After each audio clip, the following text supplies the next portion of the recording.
Pemirsa, setelah ramai mendapat sorotan di media sosial terkait rusaknya kondisi jalan raya Darmosabo Petang, jalan yang notabene dimiliki Pemprov Bali tersebut kabarnya akan segera diperbaiki.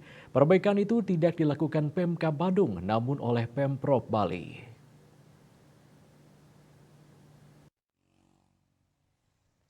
Rencana perbaikan Jalan Darmesaba Petang yang notabene milik Pemprov Bali sempat mengalami tarik ulur.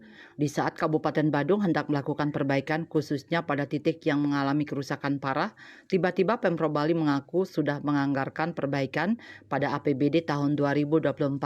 Akibatnya Pemka Badung batal melakukan perbaikan pada jalan yang kerap mendapat sorotan masyarakat tersebut. Sebelumnya Pemprov Bali melalui Dinas Pekerjaan Umum, Penataan Ruang, Perumahan dan Kawasan Pemukiman telah melayangkan surat ke Pemka Badung tertanggal 25 Maret 2024 perihal permohonan penanganan ruas jalan provinsi di Kabupaten Badung. Dalam surat tersebut disampaikan mengingat keterbatasan anggaran Pemprov Bali dalam meningkatkan pelayanan ruas jalan provinsi, dimohon bantuannya untuk dapat melaksanakan penanganan ruas jalan provinsi di Kabupaten Badung.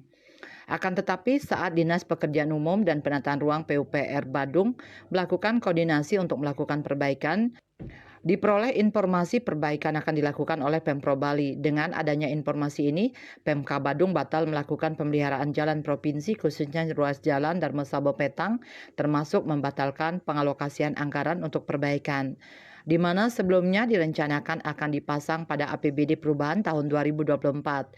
Sementara itu, Kadis PUPR Perkim Provinsi Bali Nusakti Yasaweda menyatakan untuk ruas jalan Provinsi Bali mulai batas kota Denpasar Petang mendapatkan penanganan dengan sumber anggaran dari dana alokasi khusus DAK tahun 2024 sebesar 8 miliar 891 juta rupiah.